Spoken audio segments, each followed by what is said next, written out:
We, just to give you sort of the house rules, we've got the room booked till 6 o'clock. So we still got another 2.5 hours for the second meeting. So that's all. The toilets are outside, so if you want to so just basically go. I'll come to the door here. We'll give you a description test now. Yeah. There's, I don't think there's going to be a fire alarm test or anything like that. So, you know, if alarm goes, that means that we need to go vacate the room quickly and straight away. Thank you, I understand that way. My name is Javed Iqbal. I'm from my same. Like that. But in late 70s or I think late 80s, I met Mahmoud Hashmi first time as a friendly atmosphere in Molvi Khalil House, because he arranged a meeting with K.H. Khurshid, who was on the British tour in those days. And I had an opportunity to talk with K.H. Khurshid about the Kashmir issue, and Mahmoud Hashmi listened us very carefully. And then when K.H. Khurshid invited us to join his party, we pointed out, I mean, particularly I pointed out few the weaknesses and the disagreement. And Mahmoud Hashmi advised K.H. Khurshid not to force these young men to become the member of his party, but let them do what they are doing, and they are doing better. But then after 4 or 5 years, I left Britain to settle down in Kashmir, and about a year later, Mahmoud Hashmi visited Kashmir, and he came to my village to see me. And I did not know why. I was not at home at that time. When I came back from Nepal or Kotli, I can't remember now exactly. But my wife told me that Mahmoud Hashmi came here, he wanted to see you. Then I found that he was staying with his brother-in-law in Samlota, one of the villages in Andhra. I went there, I met him, and he was very happy and very proud to see me. And he gave me a gift at that time, a book, which was nearly dead and because rotten, because old book. And he said he wanted to give this book to somebody to just for look at it. He was not going to give me that book, but just I can borrow it.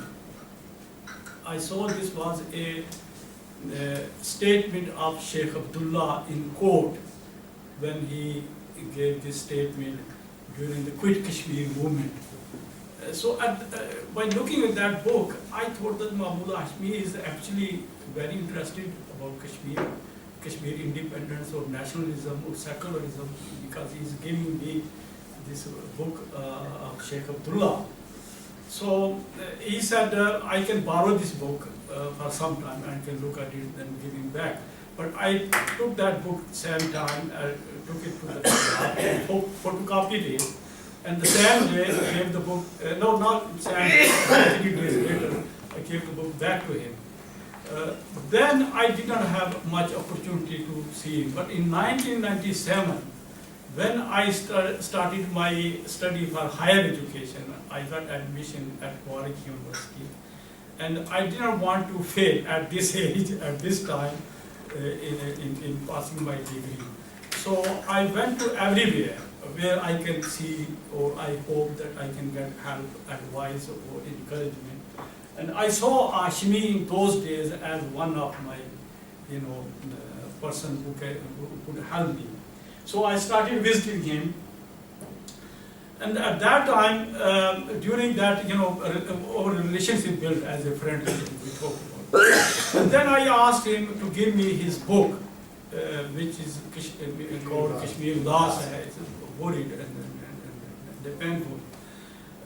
But before, about 10 or 15 years earlier, one of my friends, Molvi Khalil, gave me that book, and I kept for a few months and gave back that book without reading it, because the title did not impress me to read it. I thought that when somebody is worried and Kashmir is worried, So that makes other people worried. So I could become worried. So therefore I came to that. But then when I was studying at university, I thought the importance of knowing the different ideas. Therefore I asked the book, I don't know if that will make a first time to find, yeah. So when I read this, coming short to this book, when I read this book in 2001 or 2002, I found a completely very different Mahmoud Hashmi than I knew from 1961 or till that time, or as a journalist. I saw through this book, Kashmir Udas hai, or this word in Kashmir, or the pen of the Kashmir. But I wrote an article on this, but I'm sorry that I didn't know that I was going to talk about it. I could have wrote it there. It's not published yet.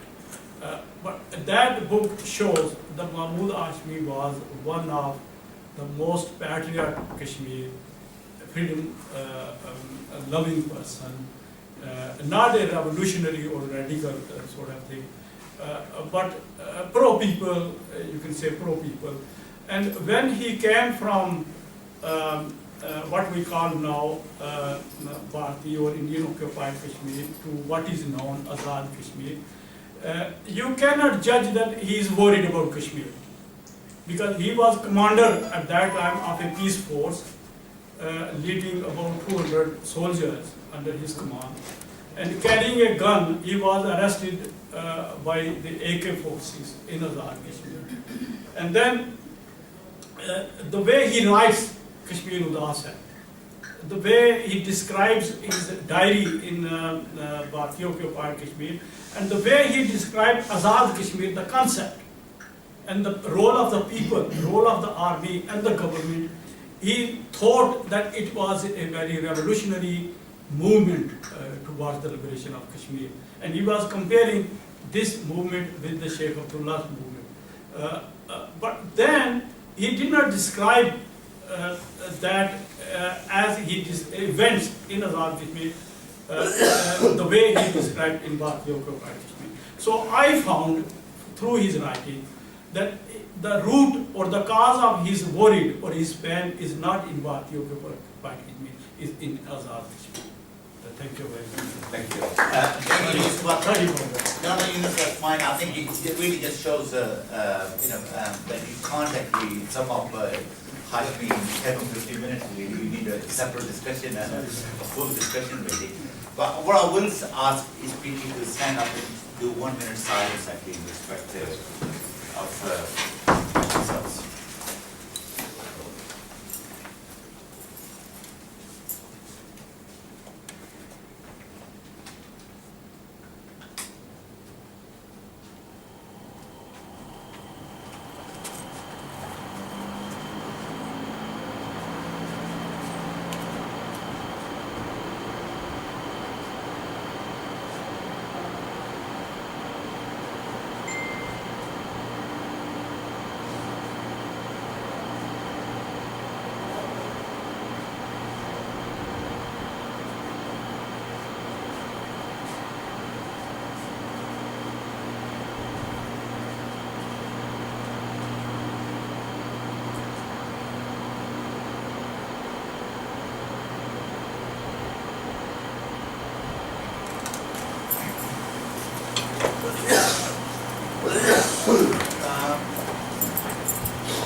Very briefly, we're already behind schedule, but the meeting has been organized actually in partnership with DROM and Community Media Services. DROM, has been here for years really, and it is a community art project and is trying to represent and present community projects, community activities has been over the years. But I'm going to ask Shafak maybe to speak for very briefly, 4 or 5 minutes on community media services. I'm not going to spend 4 or 5 minutes because of the time. It's important to get the information out. As you see, Drum is one of these well-established centres across England, really, to try to promote and project some of the black arts. And in there, Mukhtar, who's the Director for Arts and Marketing, has been able to put some of the South Asian arts through. So it just shows that one individual in an organisation, because Drum had a history that is predominantly Black Afro-Caribbean music and arts that have been promoted. So Mukhtar's contribution has brought the South Asian angle in. And not only events like this have happened, but Drum has been able to kind of project films, things that in the mainstream media are not being established. So we're trying to promote that. Our partnership from CMS, and I'll tell you more about what community media services is. We thought the community media services was a need in our community in order to see how we could promote some of the transition that's happening in our community. I'm sure some of the writers will cover that. And we looked at the political work, which was the Kashmir National Identity Campaign, to try and promote the recognition of who we are as Kashmiris, what we're all about, what's our cultural identity, and all that particular recognition had to happen. And that's ongoing. And I'm hoping that in many ways, as the Kashmiri struggle has been, it's had, kind of waves of really high peak and then a low peak and then it rises up. And what we've done in Birmingham with this community media services, we've tried to look at some of the work that's been already done. We lobbied, some friends here have been involved in an organisation that was lobbying the BBC to try and get some, Dari or Kashmiri program on the radio, because if it's supposed to be South Asian network, then there was no representation there. So all of us really were keen to try and do that. So these CMS, Community Media Services, is about that. It's about lobbying organisations, similar to in Birmingham, for example.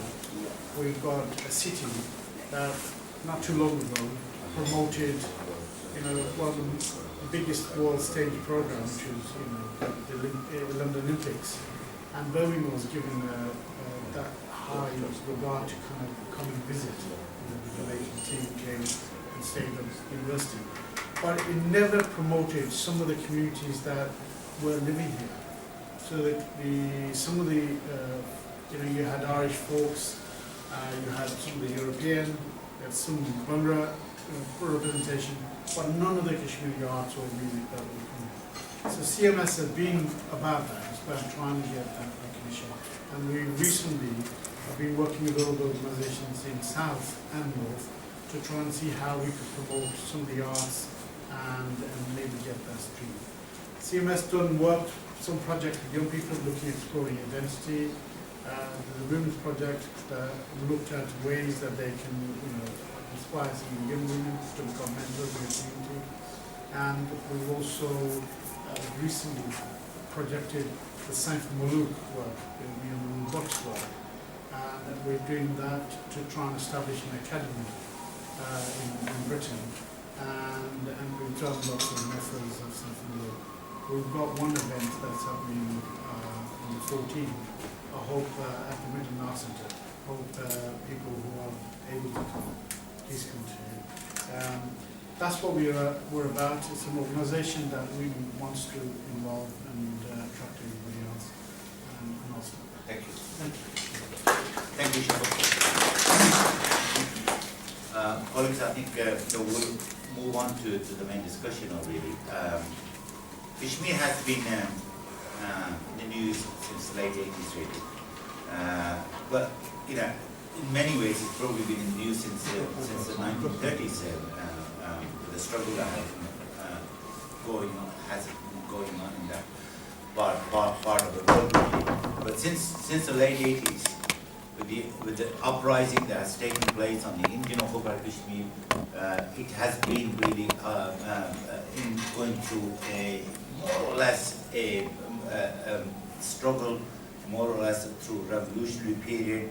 Of course, it's gone through ebbs and flows, you know, the highs and lows in the movement. But you know, the last 30 years of that, you know, the movement has been, you know, festering and taking place. But in many ways, the struggle of the Kashmiri youth and Kashmiri people reminds me, really, the comment made by Kaiser William in relation to the British Army. We were celebrating 100th year of the First World War. And the comment he made in relation to the British Army was, in France, was that it's lions led by donkeys. And I think Kashmiri youth and the struggle of Kashmiri youth and Kashmiri people is, you know, on a similar scale really, that their struggle is actually the struggle of lions.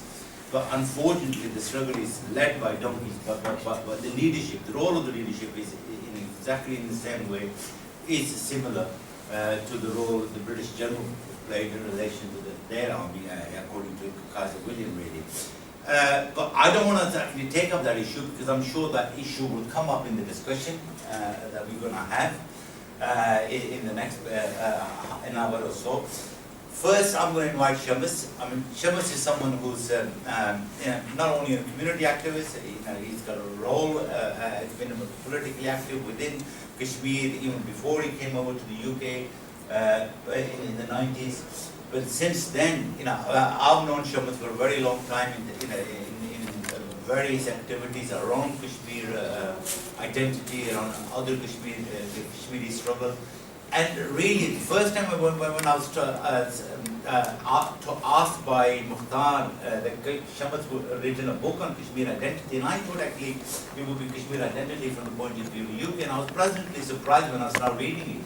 The fact that it does cover a whole area, really, in terms of history of Kashmir, history of Kashmiri struggle from the 1930s all the way up to the present period. The question of identity, question of how people perceive, how people see themselves, how people define themselves, and how that changes with time as well, really.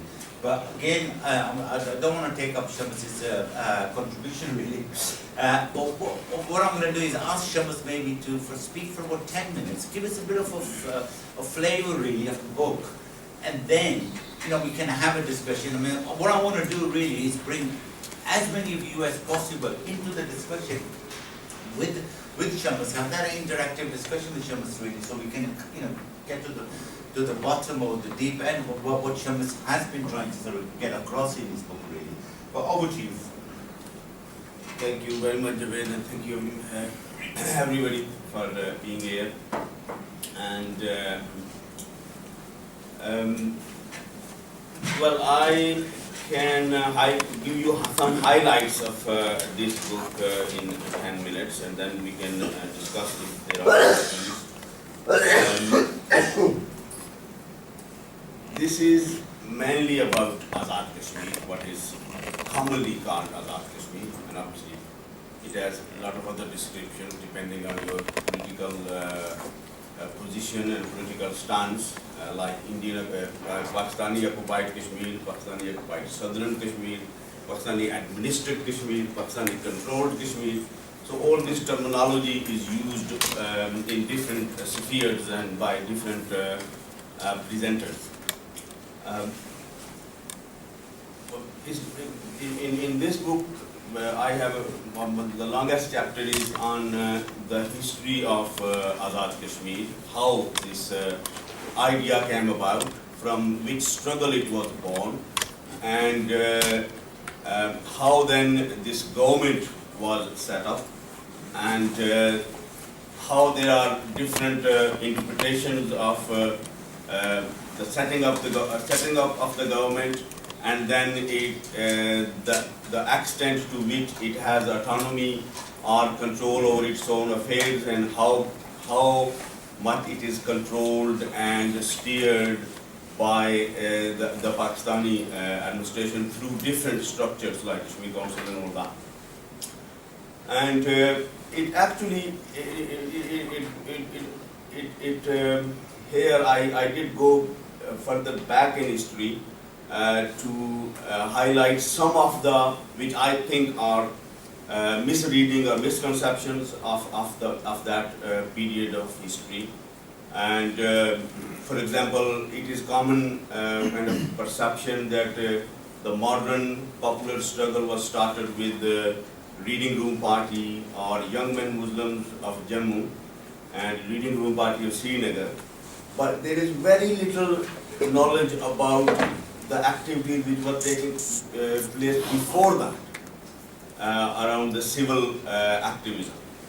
I mean, for example, first meeting for civil rights in Kashmir was taking place in 1950, and it was organized by Sardar Budh Singh, and he was originally from Mirpur, and he later became active in the National Conference and was its president twice. And when New Kashmir was presented, he was the head of party at that time.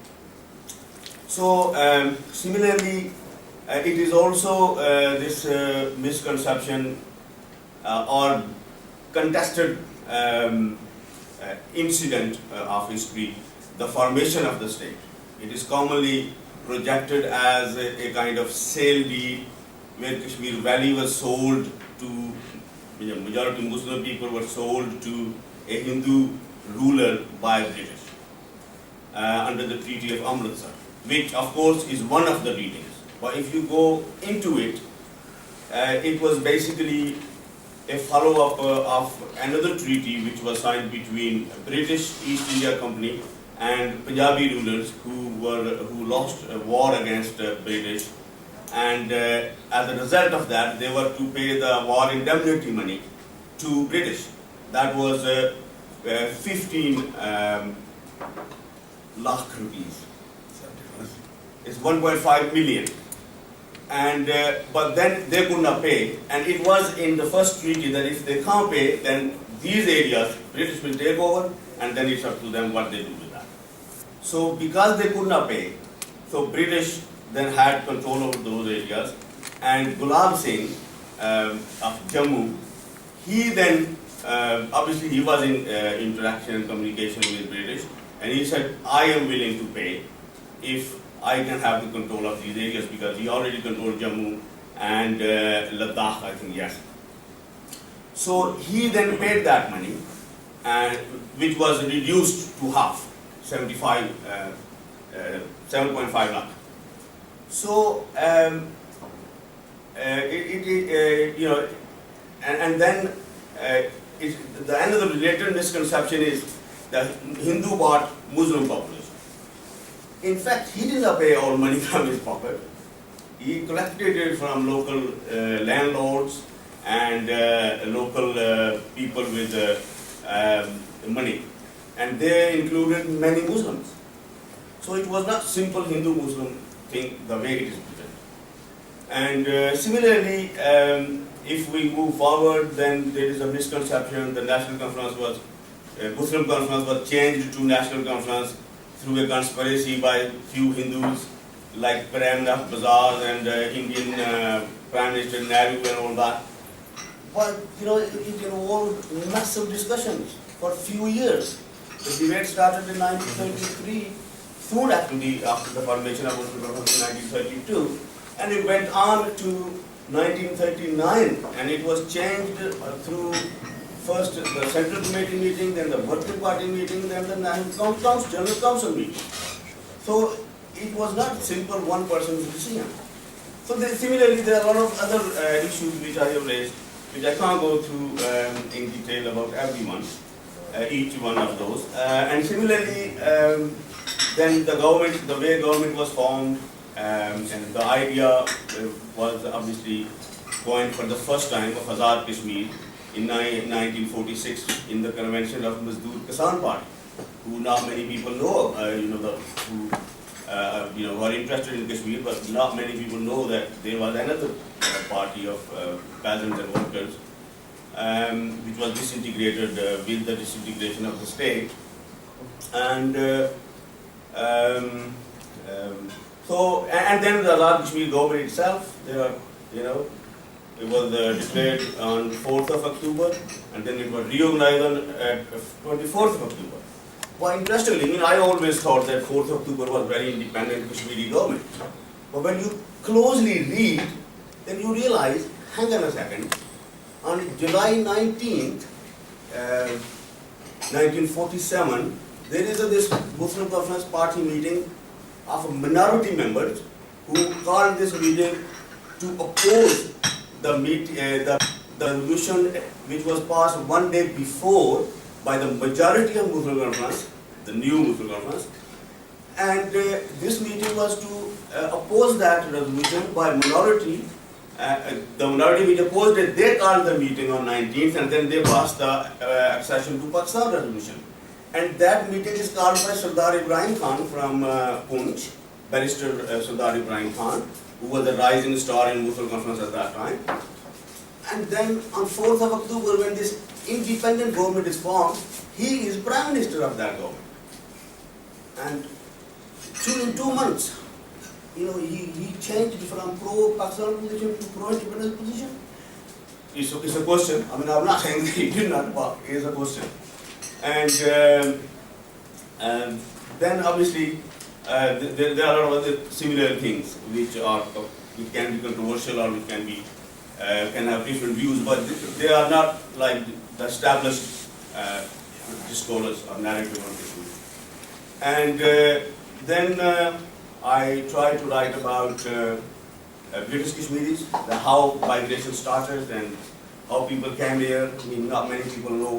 Usually people say, oh, they came here because of Mangla Dam. But first Kashmiri in Britain was a woman who came in 1833.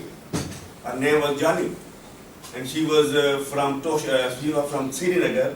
And there are two versions of how she met this British colonial army officer. One is that she was daughter of a royal, and through their interaction, the Colonel Robert Thorpe fell in love with her and then married and converted to Islam, married and brought her to Britain. The other is that she was a common peasant girl who was taking her herds to valleys, and there the colonel saw him, and then he asked her a hand from his uncle who was also in army, blah blah. So there are these misconceptions. And also, obviously, then when we talk about, and she was not the only one, by the way. There were other marriages like that at that time. So then, we know that how the migration of labor started from the Diyal area mainly, and then from wider Mirpur area. And that also was started at the turn of 20th century, not in 1965 or 1960s, but 1900. I know his name is Mumtaz Bhatt from Birmingham, who told me his grandfather, I think Khwaja Abdul Karim, he came to Britain in 1900 as a worker. So, and obviously there's a. But then I discussed the issue of identity, how it was born and grown up in Britain as ethnic identity of a community which Triabi Sahab also hinted about, that how identity changed, his identity changed from Jat, Mirpuri to Kashmiri.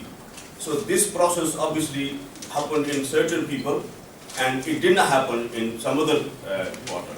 And independence politics again, which I discussed, how it was born in Mirpur after the division, reborn, and how then it grown there and came to Britain, and what role that politics played in the sort of strengthening of Kashmiri identity in Britain, and how it is kind of contested and suppressed also by different rival claimants of Kashmiri population's identity. And then I have discussed the birth and growth of, or origin and then evolution of Kashmiri identity inside Kashmir, because it was originally valley identity. Kashmir is what usually now is called Kashmir proper, is a valley of I think 80 miles long and 40 miles wide, and identity was initially associated with that region. But again, it was associated from outside. The travelers and other than the later on the colonials, they described Kashmir, but they never meant only the valley of Kashmir. But it actually was a geographical identity which evolved as to do with the Kashmir Valley. But it was never a cultural identity. It was never a linguistic identity. It was always a regional identity. The cultural and linguistic identity of that region is kosher or Kashmiri. But then they both became synonymous as one, equating one to the other. But with the political movement, the popular politics, this identity then came out of the valley and became a political identity of wider regions than Kashmir Valley. But again, it did not cover the whole state because it was a constructed identity, and the construction force was political movement. So when political movement was divided in 1947, so this identity formation process was also disintegrated. And then it survived in the valley and in Azad Kashmir, and in diaspora through, because diaspora is from Azad Kashmir as well. So, and that's how we became Kashmiris. Usually there is a debate, and still there is a debate, and quite strong debate which usually we avoid. That there are Kashmiri people who say, well, how am I Kashmiri? I can't speak Kashmiri. And then they say, but I am told I am Jat, Raja, Khwaja, I'm from Mirpur, and I'm Pakistani, and I'm Muslim. So where is this Kashmiri coming from? So there is this contestation is still there, and there are different forces projecting different sort of identity labels. And then at the end, the last bit is I briefly gave the points where there is a consensus between Kashmiris, because usually they are told that, oh, you don't have one voice. Yes, there are so many voices, but there are some common voices. They are saying the same thing. And then there are some differences. And then there are some objection on Kashmiris that, particularly on pro-independence politics, that how you can have Kashmir a united country, because there are so many languages, so many cultures, so many regions. And but obviously this objection comes from Indians and from Pakistanis who have more diversity than Kashmir. But because the political forces within Kashmir are not inexistent in all parts of the state, so therefore this is a major question for pro-independence politics, major challenge. And to this I call kind of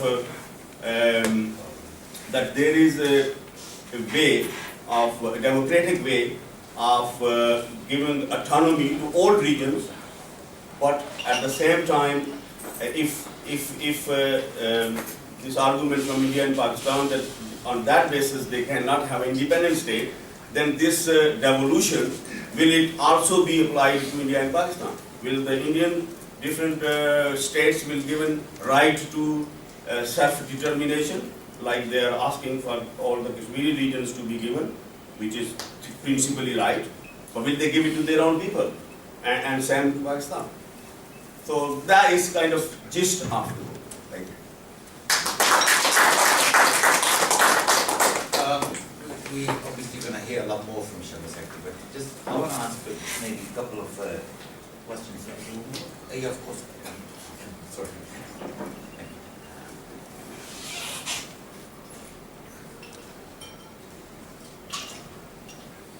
I think it might be, it definitely would be interesting to hear really from yourself in terms of how you became authentic, how you became active.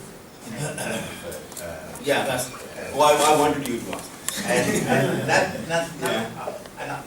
I'm talking not just from the point of view of how you became active in Britain, but also in terms of within the Kashmir itself, or Pakistan, that is sort of that, whatever you want to call it. I mean, I call it Pakistan or Kashmir, but I don't think there's any other name that would describe it better than that really. Well, I was, to be honest, I was not active at all in any kind of politics till 11th February 1984. I was born in a family which is very much Jamaat Islami Muslim Conference family, and the village and that town of Akalgarh and village Moralwara, I can recall only one person when I was growing there who was openly known as pro-independence, and he was Professor Nazir Anjum, who later became one of the kind of well-known poet of Kashmiri aspirations in Azad Kashmir certainly. And he was kind of seen as, bonga, he's crazy or wild, eccentric, that he is talking this, oh, it's not possible. The thing is, what I remember from people saying, it's not possible. So why you are, going after what is not possible? So that is the memory I have of this. And then when I went to Mirpur College, I saw National Student Federation, openly kind of raising slogans, independent Kashmir. And at that point, my understanding, my perception was that they are kafir and they are against Pakistan. So they are doing these kind of things. And that was the level of my political activism or interest. Otherwise, we are different interests at that age. And when I went to Karachi University, I was still part of Islami Jamiyat Tulba. And by not that I was active, I was just because my father was belonged to that party. And but it was in Karachi that I kind of came across different pro-independence activists from Mirpur. Raja Iftikhar is one of the guys who actually pestered me a lot to read what I never did. And but then it was on 11th February that in the evening of 10th February that there were some hustle bustle in the outside of the hostel in the lawn, and there are a lot of people, students gathering there. So I looked from my floor and I came out of my room and looked down, and I could see that almost all were Kashmiris. So I came down and I found out that tomorrow Maqbool Bhatt will be hanged in Delhi, India. And about Maqbool Bhatt, all I knew was that he is an activist, and from my understanding, he was working for India. He was Indian agent, and so I was not much bothered about it.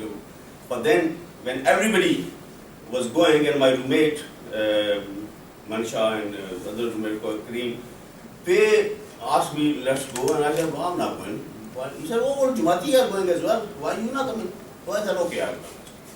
So we went there, we had a public meeting outside of Indian Embassy, and a lot of people made speeches, including Shaukat Kashmiri, who is PNP, UK PNP head now, and some of the Tariq Ayub, etc.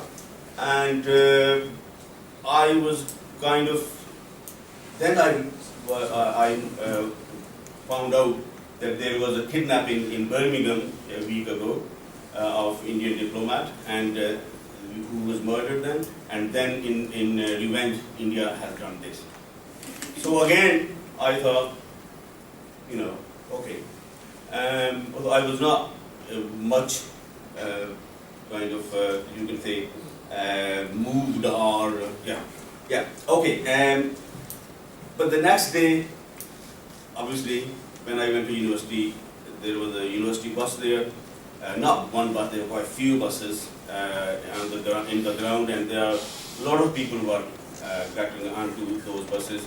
And some of my friends also were there, and they said, we're going to Indian Embassy and doing protest, and so we come. I said, no, I need to go to train station because I want to go home tomorrow. And they said, yeah, train station nearby, so you can come with us, and then afterwards we'll go and buy tickets. So that is how I got onto their bus, and we went there, did stoning and all that. I didn't do it. There are a few other people who didn't do it, who stood in the bus. Then we went to the Indian Embassy, did the same thing, came back to the Indian Airline office, and now there was a lot of police people. Before there was no police. But now it was kind of a large contingent of police was there. And again I did not come out, but then the tear gas shell came in the bus. So I jumped out of the window and walked a few yards away and stood on a footpath with other spectators, with the tears coming out of my eyes. And then somebody came from behind and picked me up and lifted up in the air. And I couldn't even see who he was. But then he started walking, lifting, holding me in his hand. And then he threw me to the police vehicle. And they really did good beating. And then I kind of went with a big blow, I kind of went unconscious. Consciously I went unconscious on the floor. And I thought they will stop now. I thought they will stop, but they didn't. And then they were, swearing at me and saying, "Oh, you Kashmiris are like this," and say, "Shout, Kashmir banega Pakistan." And I did that because that was I kind of believing in at that time. But they still kept me in. Then we went to custody and blah. After 4 or 5 hours, but after that day, for a few days I could not even drink tea. Normally I had to drink with chammach and my lung was damaged as well. But I could not stop thinking, why they did that and what is this? And then obviously gradually I started reading and I started talking to people who I did not before and asking questions. And from then on, I think I continuously, every day, I did some reading, try to understand. You know what they say, once a Jamatiya, always a Jamatiya. When did you finally make a break? No personal questions, please. Obviously, No personal questions. No, obviously, in politics, every party has saying about other parties. And that does not mean the saying that they apply to everybody. Now, more on a serious note, Shabbos, my understanding as an obviously reader and observer of Kashmiri, particularly nationalist politics, I think that actually the nationalist leadership probably has, particularly on the side, has done very good damage and harm to the movement and the struggle over the years. Right? And all I can think of and all I could see over the years is that they've been looking towards the United Nations and the two resolutions that got passed in 1948 and that is, that's how I see that their liberation of Kashmir is going to come from. What's been your experience or what's your I think yes, initially, obviously, plebiscite front was main demand of plebiscite front was a referendum, that there should be a referendum which India and Pakistan promised to Kashmir at the United Nations. And but then NLF obviously broke away from that. They said you can't have that by demands. You have to do like other nations are doing because the national liberation was very popular at that time. So they took up arms and did guerrilla activities. And then if you look at NSF did not. I think there are two traditions. One is PF plebiscite front tradition, and one is NSF tradition. And NSF tradition focused more on Pakistani occupation and through civil and political agitations. But obviously NLF and then JKLF went on to armed struggle, and their focus was Indian occupation all the time. So and there is a stronger kind of a demand for United Nations intervention or United Nations resolution.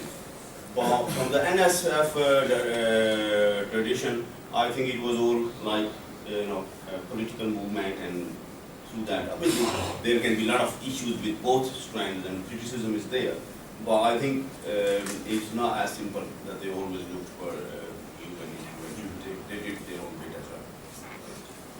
Maybe we can take up this in the final session, because the idea is that then the audience can ask questions really to everybody in the final session as well. But you can ask questions briefly. I think we can ask questions directly to Shabbos before I move on to Fahad. I just want you, Shamus, to highlight around these 1930s disobedience movement and the role of these two individuals from your point.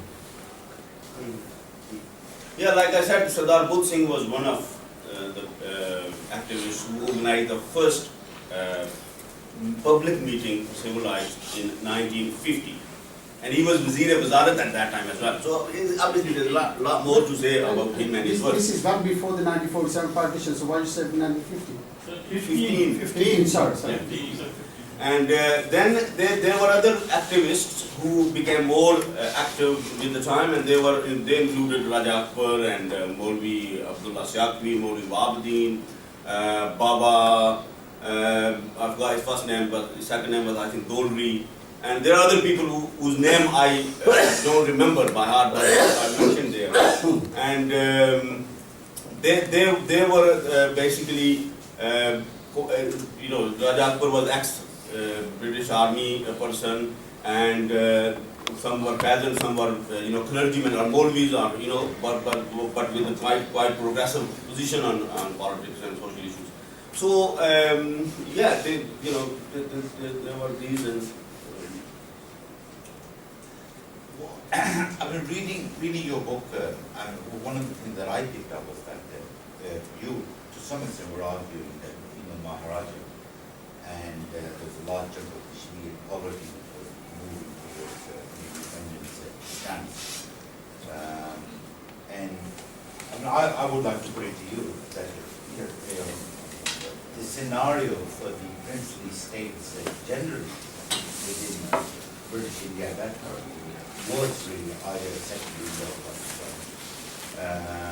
there wasn't really a great deal of movement for an independent Kashmir. Even the National Conference were nationalists. They were looking towards forward accession to India at that time. What would you have to say about that?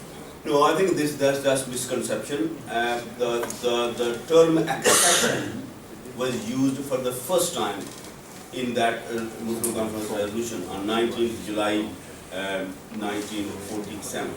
Before that, there is no mention of accession to India or Pakistan by any party. At least I have not come across. If there is evidence yet, I'm willing to discuss that. But I have not come across it. So there were four, obviously it's a big question, but I'll just briefly tell. There were four perspectives of independent Kashmir before 47. One was Maharaja's official perspective. One was National Conference, which I call popular national perspective. Then one was Muslim Conferences, new Muslim Conference, which was religious national perspective. And they passed the independence resolution on 18th of July. So Maharaja's main achievement was state subject, and National Conference main was new Kashmir notion, and progressive. Other was progressive national of Muslim Conference, which whose main achievement or main identity symbol was Azad Kashmir. So they all were for independent Kashmir. Obviously, they have their own understanding and interpretation of what kind of Kashmir it will be, but they all was for. And to me, the Pulch uprising and tribal invasion, it needs deeper understanding and exploring, because I think it was to topple and disintegrate Maharaja, not because of his injustices, but because of his position on Kashmir and he being not acceding to Pakistan. And so obviously by his very it needs further exploration. I would like to make one clarification or contribution, because the concept of, as rightly said, that the accession wasn't even a part of discourse in Kashmir. There was a cabinet mission from British Parliament sent to subcontinent in May. So the 12th May, actually, a resolution passed by cabinet mission recommended that princely state must be given the treaty status. That was the pre-British treaty with princely state. They were sovereign states and totally independent. That recommendation of May 12th was actually submitted to British Parliament, and which very concurred on that and passed, as a resolution which became independent, British independent in August. So 12 May recommendation by Cabinet Mission, which consulted a variety of political views in India. They were there for 3 months actually, and on 12 May they concluded that. And the recommendation to the Parliament was that Prince State must not be part of this division of subcontinent into dominions. 3rd June, the British Parliament actually ratifies that recommendation, and then July 47 Independent Act comes. Now, on that date of actually 12th May, soon after that, Lord Mountbatten calls the meeting of Princely Chambers, 617.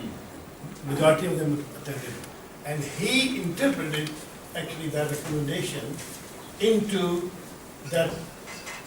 Of course, the Princely State will become independent in the law and in principle, but they cannot exist on their own. So they must decide to really accede. That was the recommendation by Lord Mountbatten as the last one. And not only that they accede, they should actually choose the larger dominion of the two, because they will be safer with India. So there was a conspiracy between British Empire and actually the ruling elite in India, who wanted to actually keep control of all these places. On the one hand, this actually documents were prepared to pass on this recommendation of British Act to the Princely State. At the same time, the accession documents were actually drafted, and majority of those small princes had already been asked to join. That's right. The distinction is that Kashmir never became part of those actually states, because there was a movement. One distinction which I will talk briefly: Kashmir was the only princely state with majority actually population and area which had a political movement. There was none exist in any people, which started in 1905, or just at the beginning of 20th century. But Kashmir was also a state which had granted its citizens a charter of citizenry. We call it actually, I am mentioning somewhere that that was the first Magna Carta in South Asia. Even British gave the right of vote. So these are very hidden histories which were never revealed to the public. We'll take up that question later, really, but I want to move on to the next speaker, Fahad Shah. Fahad is from the Valley. His main role at the moment is a journalist. He's an editor of an website, Kashmirwala. He participated actually in the struggle within the Valley itself before he came over to the UK. I've actually read part of, not all of the book, but I've read quite a bit of it actually, and it's a beautiful book which really narrates by different authors, different participants in the struggle of over the last 15 or 20 years. And I highly recommend it that people should get hold of the book, because if you look at it, I mean, the Valley at the moment, there's something like 500,000 Indian troops on top of the border security forces. I mean, there's probably, some people have said that there's a soldier for every 4 or 5 people within the Valley, and that's the situation really. It's a brutal military occupation with over 100,000 people being killed. Over 10,000 people are still disappeared. No one knows what happened to them, or the relatives and families are still waiting to hear. The children who've been made orphans, and there's countless other brutalities are happening. But despite the brutal repression, the movement, is just surprising everybody. It's coming back and hitting the Indian state. Again and again and again, and that point we just making earlier on, that is lions led by donkeys, and that really applies, I think, in the Valley really. But over to you, Fahad. Yeah, thank you for having me here. I wouldn't put that harsh that it's lions led by donkeys as you do. I don't go with that statement. But I will talk about my book. The book started as a part of the process which has started with people in Kashmir, that Like in earlier, before 90s, we have seen the journalists coming to Kashmir mostly being from India or being from outside India. But what happened with the 90s movement is that it sparked this thing in people of Kashmir that they have to tell their own stories. So since 1996 and after that, the people in Kashmir started becoming journalists and then started becoming writers. And as you may know, that there are only few books internationally known on Kashmir written by Kashmiris, which is one is by Bashar Pir and another is by Mirza Wahid last year, and then there is another book by Siddharth Giru, The Garden of Solitude. He's a Kashmiri Pandit and he wrote a book as a memoir of what happened with the Pandits. And then there is another anthology by Sanjay Kar, Until My Freedom Has Come, and this is the last book which has come on Kashmir in last year. So what was the purpose of this book was mostly to move beyond 2010. Mostly the incidents, like the focus of the book was beyond 2010, as like most of you may know that there was an armed movement going on from 90s and late 90s it was at a decline, and then in early 2000s it started again emerging as a main part of the movement with the inclusion of when Lashkar started becoming popular in Kashmir with their coming into Kashmir and the suicide bombings and everything. But in late 2000s again it started getting towards the decline. Like now we can say that militancy has been in decline just few years ago. I'll go to that later, but why it's not now. In 2008, when the resistance started, when the mass protesters by the people started with the issue of the Amarnath land road, and around 80 people were killed in 4 months by the Indian police or the military or the forces, whatever they are, which as you said are around more than 500,000 forces in whole of Jammu and Kashmir, which includes all the forces, police, CRPF and everything.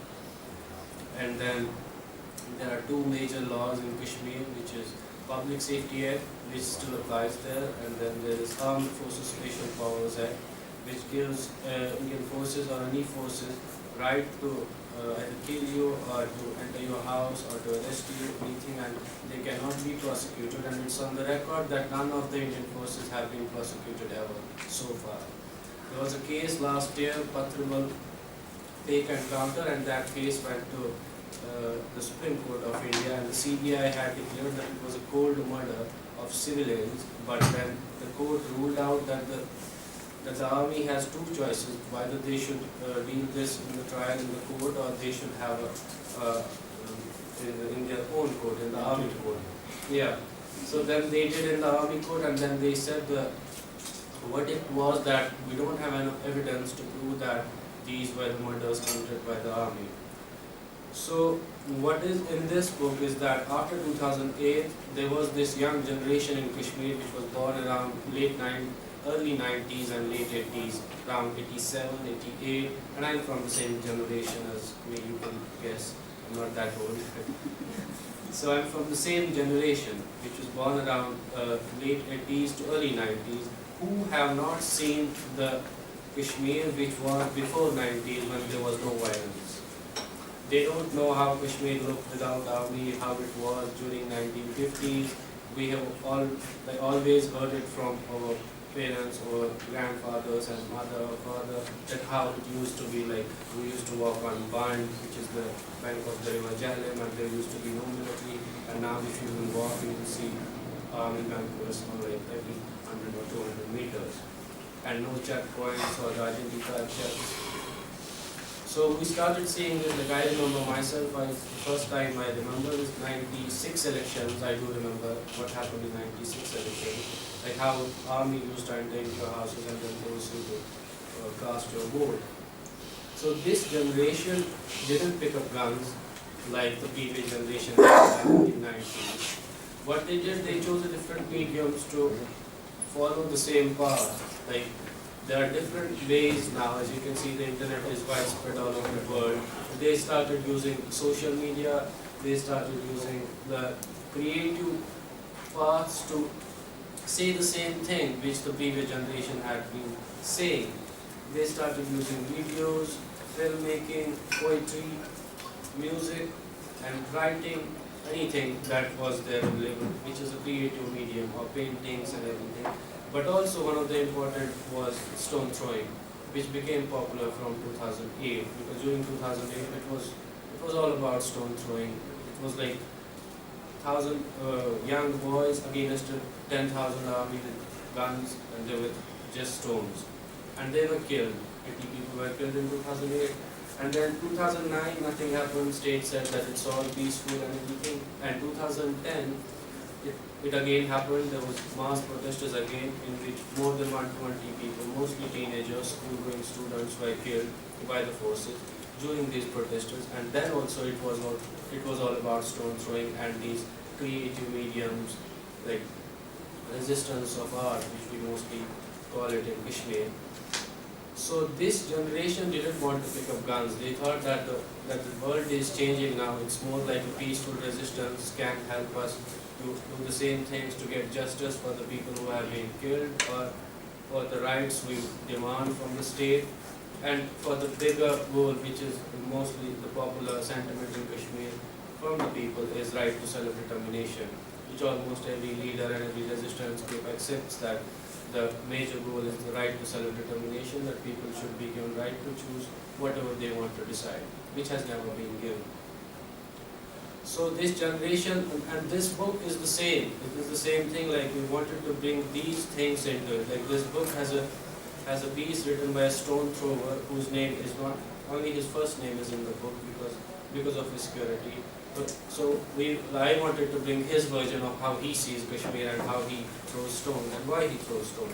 Because we never heard something like that, stone throwing 10 years ago. And there's another piece by a grave digger, Ata Muhammad, who says has buried more than 230 people in unmarked graves, which no one knows who the people are. I must tell you that the human rights groups have found that there are more than 7,000 unmarked graves so far found in around 5 districts of Jammu and Kashmir, and there may be more, and nothing has been done to that. The rights group demanded that the DNA testing should be done with the graves so that we find who the people are, but the Indian government said that we don't have enough resources to do the DNA testing. So, and this book has focused on, like, the introduction is about what happened after 2010, in 2011, in 2012, how police and the state deal with the people, like the young people who use Facebook as a medium of resistance, how they were arrested, intimidated, how stone throwers were tortured. And there's a little bit of history to go back, what happened before 1990s. And then there's some parts about the Kashmiri Pandits, and then some of the versions of how people from outside see Kashmir who have been working on Kashmir, someone from US and someone from Ireland, India. So this is the book mostly about. And I would like to read a part of it, which is from the introduction, which will give sense why this book was important and what was it.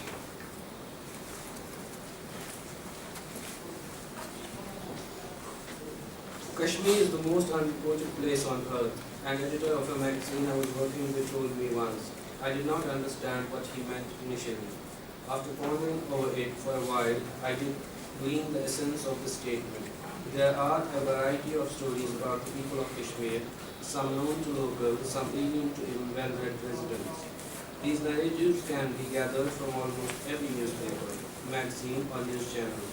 But the real stories within the region, the stories that are close to the Kashmiri people's hearts, are not often revealed in the media. This book is an attempt at going beyond that barrier. As a child, I wasn't inclined towards writing. I did not dream of becoming a journalist or a writer. The only thing I actively pursued during my childhood, which now strikes me as an innate desire to preserve memory, was keeping a diary. I used to cut photographs from newspapers of people killed and place them in a black cover book gifted to me by a friend. I would then note the date and the biographical details of the slave person. My father found the diary one day and forced me to remove the pictures, as the Indian forces used it to search houses during crackdowns. All the photographs that I had painstakingly saved were removed. My mother also tells me of a photograph that was shot just outside our house. In that picture, she tells me, I was with the then young rebels who had a hideout in our neighborhood. I did not get to see the picture. My mother says that someone destroyed it when curfews became a regular affair. I later learned that my family had expunged the photograph, and if they hadn't, the forces would have. What is memory? It's a recording of the past. It's what we remember of the things we feel or feel or hear. The picture that was destroyed was a memory captured on film, but there are more potent recording instruments. The human brain is like the film used in a camera. As the film is exposed to light, the brain is exposed to scenes of life, which it then captures. This film cannot be destroyed unless our brain stops functioning. The book contains a collection of several such films. It's a compilation of numerous writers' interpretations of the valley, of their experiences in the valley. While most people have a complex tapestry or reminiscences, both joyous and sorrowful, in a place like Kashmir, which has been engulfed in a war for decades now, there are few happy recollections. However, no matter the pain, preserving these remembrances is all that Kashmiris can think of doing for their future generations. After years or decades, the generations that are yet to come will need a medium through which they can know what happened to their ancestors. In this collection, the people of Kashmir narrate their stories. Few non-Kashmiris have also been included, whose keen understanding of the valley gives a sense of the knotty socio-political situation. Additionally, there are few pieces from the online magazine The Kashmirwala and Independent Voices of Kashmir since May 2011. It has been a long journey collecting these narratives and arranging them such that they highlight key aspects of the Kashmir conflict. The stories look at every facet of life in the valley, the stolen childhoods of those born into conflict zones, the existence of youngsters in a state with strict curfews, their plummet all too seen into adulthood as they live strikes, crackdowns, killings, and beatings at the hands of the Indian forces. While recording these voices, the anthology does not judge, or rather it conveys what has happened in the valley, what still unfolds every passing day, and what the people want. On the night I was writing the concluding parts of this introduction, I was in touch with a young boy who had been in jail for months under the draconian Public Safety Act and had been released only a month ago. I messaged him on the night, and his response strengthened my conviction on the need for this collection. The young boy wrote, "What is so good about this night when you don't know who is coming to get you in the night crackdown?" Thank you.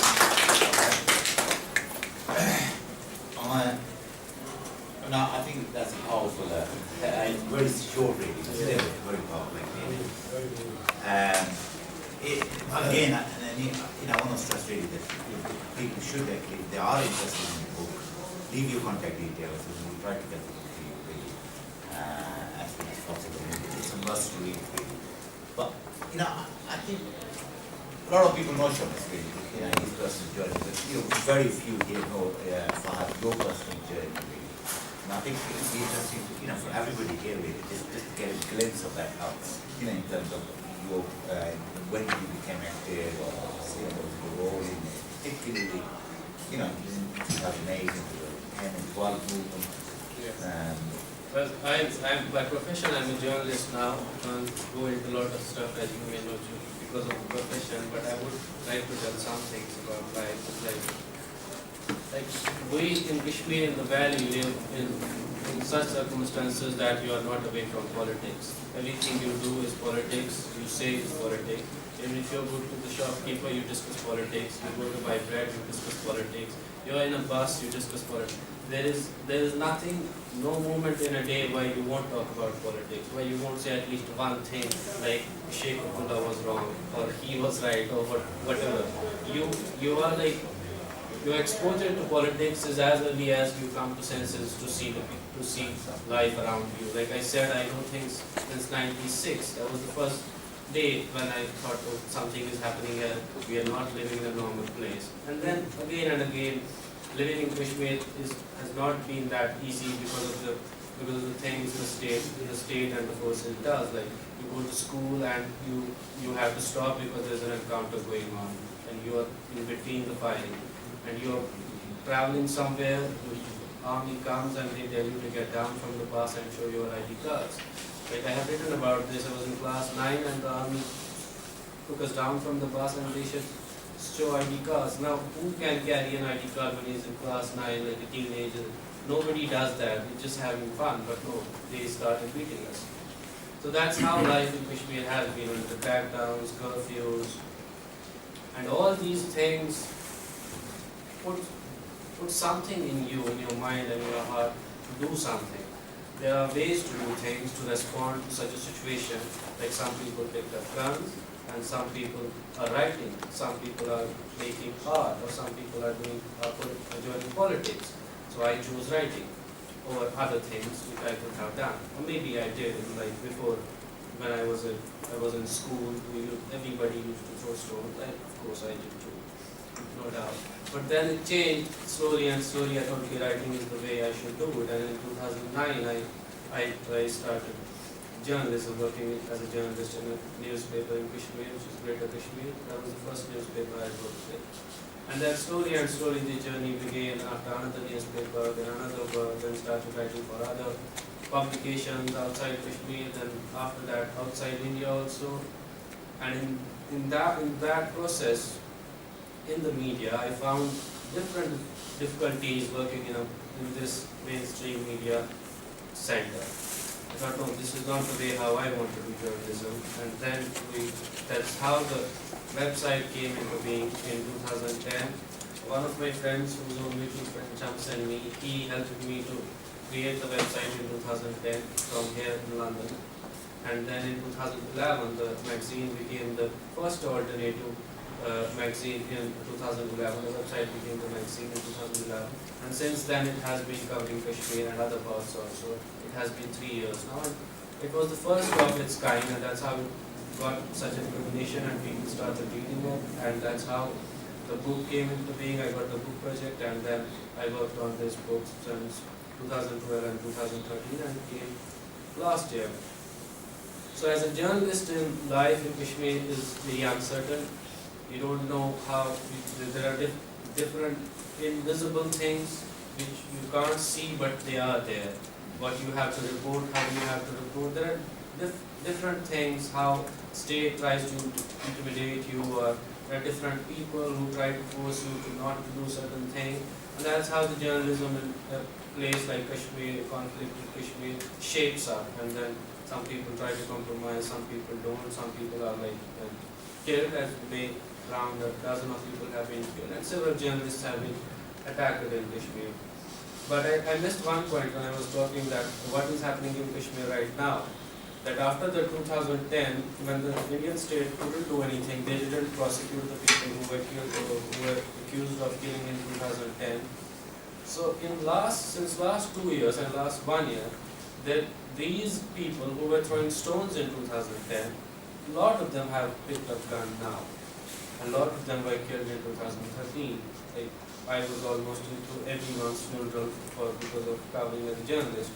And all those people were throwing stones in 2008 and 2010. And there are recordings, they saying that nothing is going to happen to Kashmir now because we tried everything and we should pick up gun again. And just yesterday I was reading the news that in South Kashmir there's rise in the militancy again. Young people are joining militancy. And they are as young as 18, 19, 20, and they are dropping college and joining militancy. So that's how it's shaping. It can turn into a bad situation like it was in 90s, and it can go out of control. Of course, there are not so many resources like there were in 90s, but it can change certain things in Kashmir politics. And that shouldn't have happened. It should have been like a peaceful resistance. But it's also a fact that the Kashmir, the whole of the movement hasn't achieved anything till now. There are laws there, this PSA, AFSPA, we have just, only PSA has been amended last year because of the amnesty pressure. Nothing has been achieved, people are still in jail, people are still disappeared, there are graves, and it's only this whole process is now is all the recordings of those things, documenting the history, which may be eroded maybe tomorrow or day after, but anyone can come and remove all the graveyards, you don't have anything, remove all the symbols, that what is left is only the literature or the documents you have. That's how we speak of 1947 now.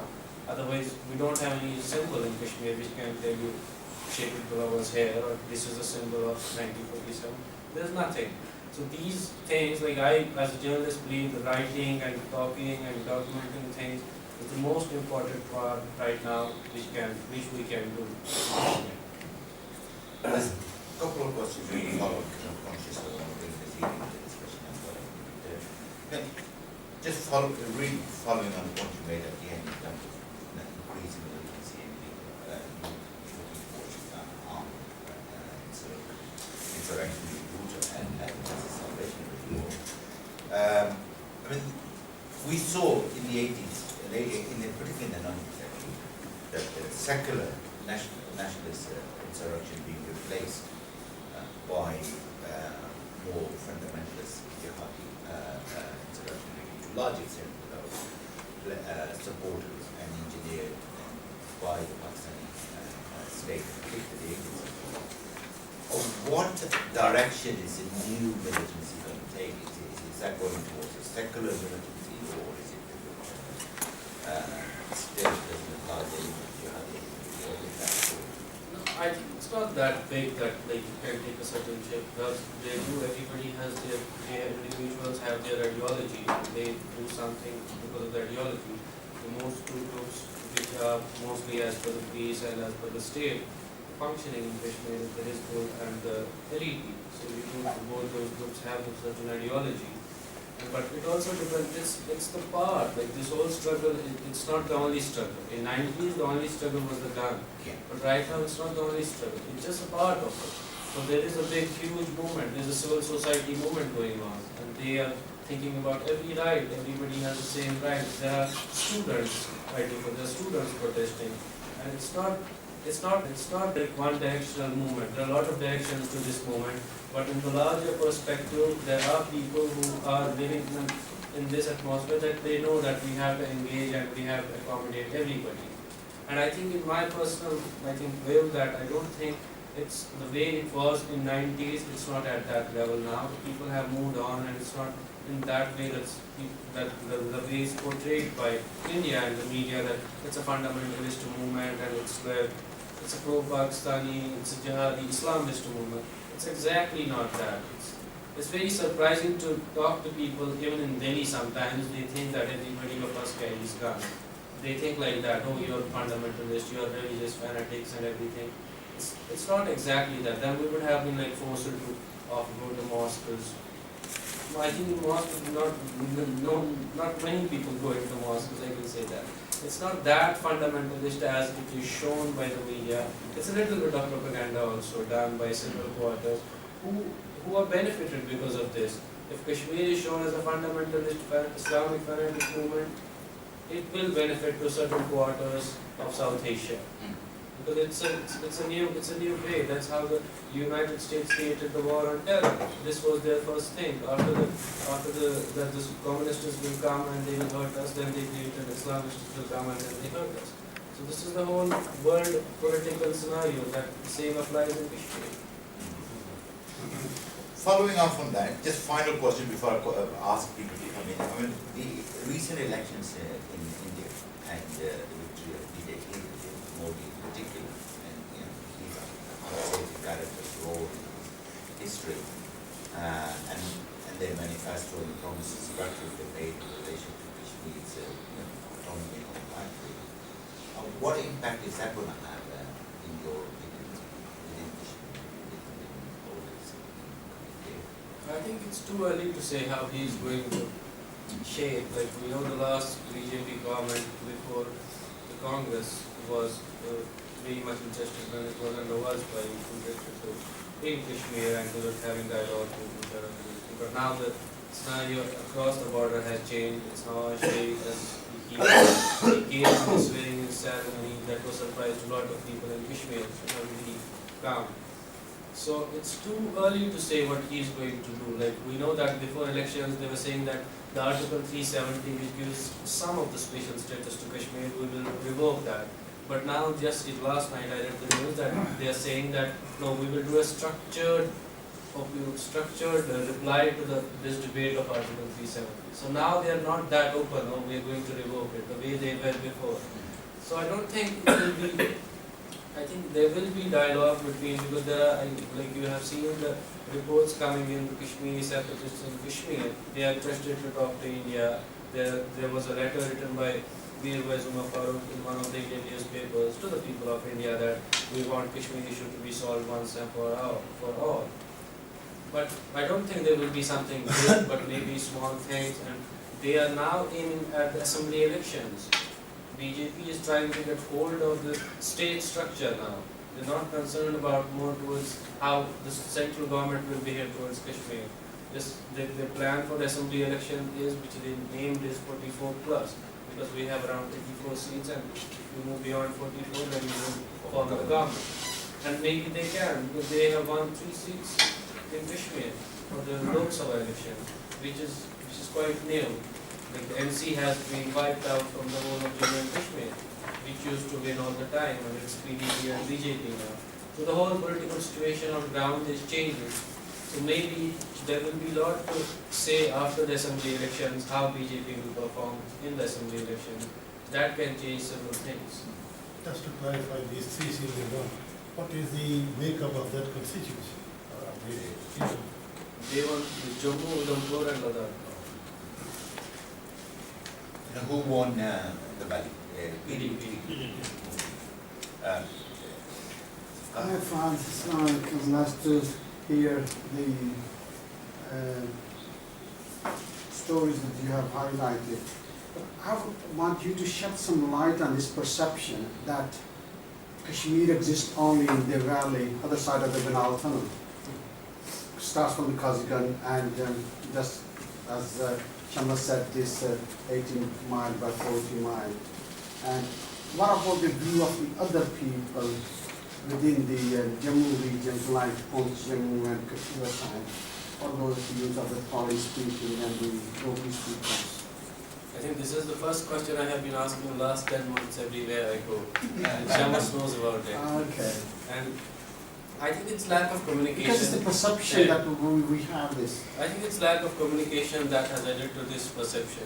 I think the people in the valleys think that the other side is Kashmir, so a lot of them think that it's an independent part and they are living life better than us, which you cannot disagree is quite true to some extent. There are not 500,000 troops in the other side of Kashmir. There are things going on the other side of Kashmir which are more structured and political and in a different way.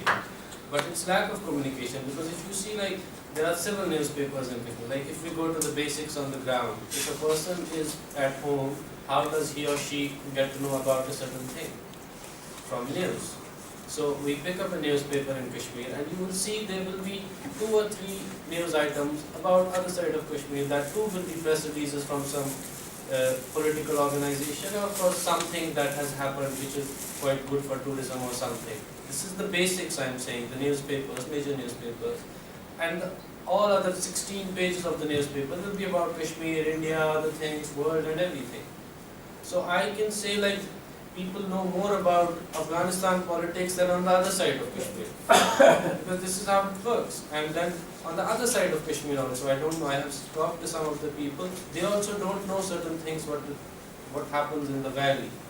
I think it's lack of communication which should go, and which some people are trying to remove that barrier. But now the whole internet and social media is helping to a lot of extent. Because here in London I have met a lot of people from Mirpur who are young, they know a lot of things and they are quite interested in working, and because they are connected now to people from the valley, to people from other side. I myself am connected with other side of it. And I myself didn't know a lot of things about other side of Kashmir till I became friends with Shamas or other friends. They introduced me to other people, and that's how I got to know about things. I think both the sides have to do something to remove this barrier. But the one basic thing is which a lot of people from Azad, Pakistan administered Kashmir think that the people from the valley don't consider us Kashmiris. I'm telling you here, that's a lie. They don't. That's a perception created, and you know who will be benefited because of that perception. If we think, you know. Yeah, but So it's not a fact. The people in the valley do consider everybody as like part of Kashmir, and then they're like proud of it. Like I have seen people in Kashmir saying like, oh look at Mirpur, look at this, we'll go Mirpur, we'll do this. And they fought for it to open the road in Muzaffarabad in 2010. No. 2008. They fought for it. People died on the road when there were processions to open the road. And that can say like how much enthusiastic and passionate they are about that side of Kashmir. I have been around the Jammu side in recent years. And this terminology that I've come across quite a lot, POK. What's reading that? In which side? In Jammu region. In Jammu, that can be. Jammu considers that. No, but it's not just the Hindus that use this terminology. Everybody that I come across, Muslim as well as. Because I think some of the people who will go to the facts and who are Kashmiri nationalists, they will call it POK. We are from Mirpur because. See? But I don't know that, but it's Just, okay, Nazim, man. I am on a Facebook a lot in these days. Sorry, I've got a sore throat and I can't speak much. Hi. We have noticed a lot from the valley.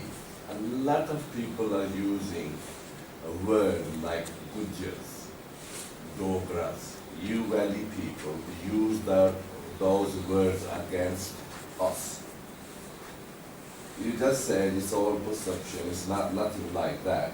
So how come all those words we see on a social media, every other Kashmiri, a valley Kashmiri, to the other side, either it's a Ladakh or a Jammu or the other side, they use two words all the time.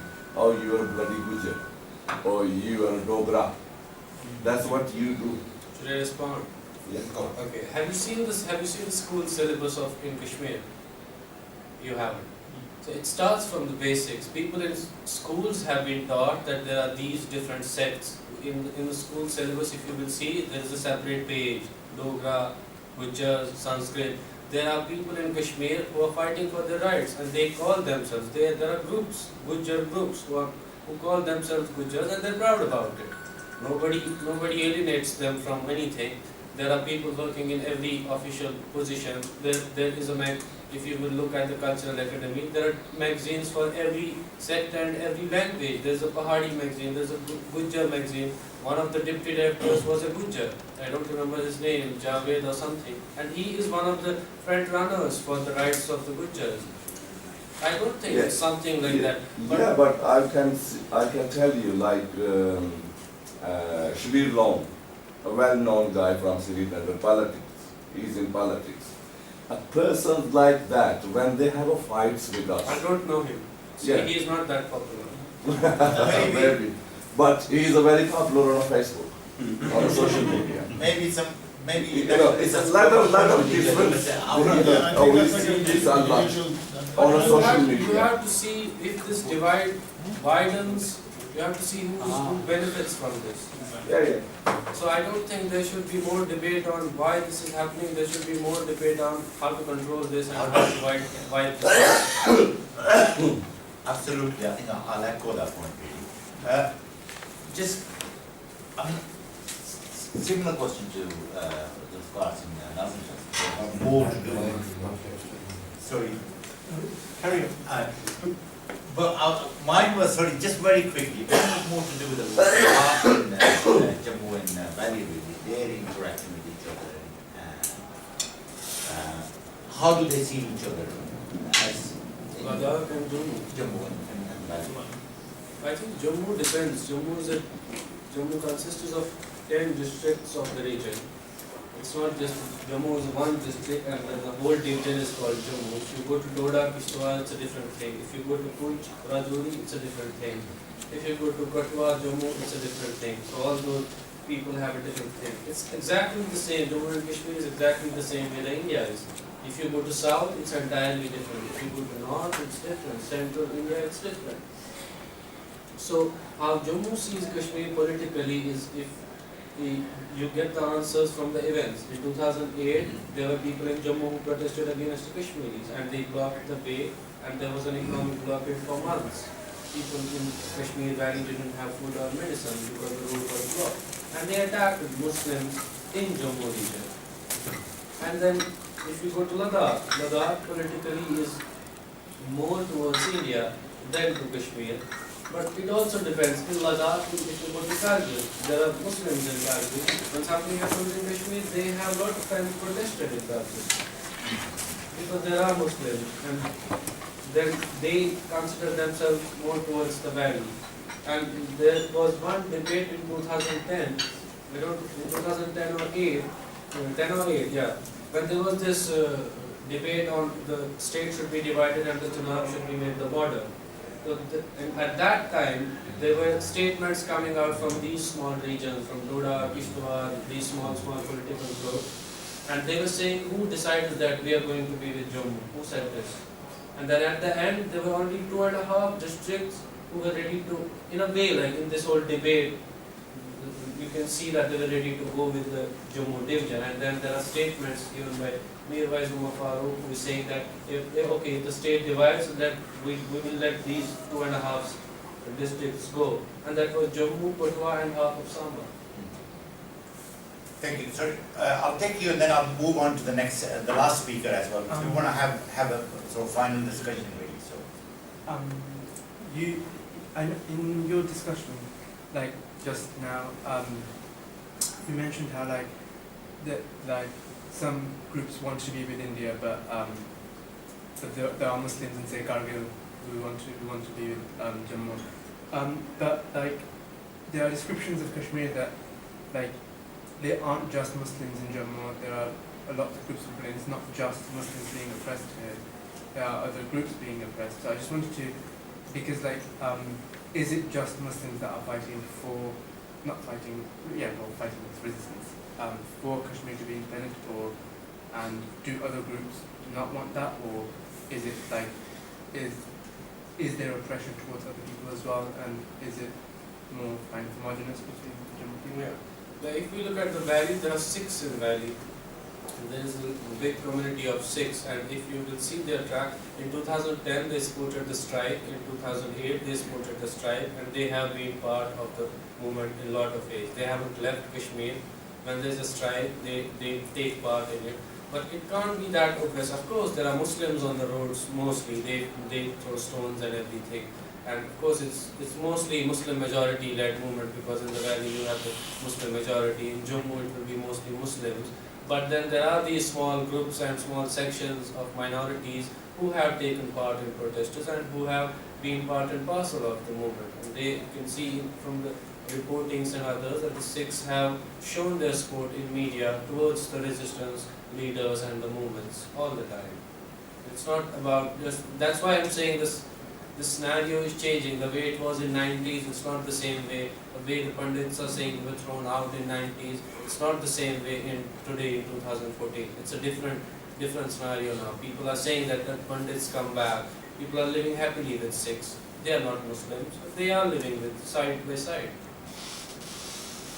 thank you, Fahad. I want to actually move on to the next speaker because we only got, it's 5:05 and literally we're running short of time as well.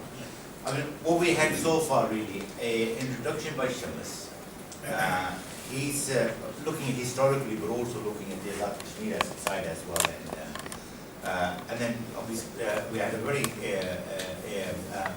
sort of moving contribution from Fahad as well from the valley, and also in the general implication and in general context for the whole region. We'll move on to Professor Nazir. Nazir has been an active, all his life really on the left of movement in Britain.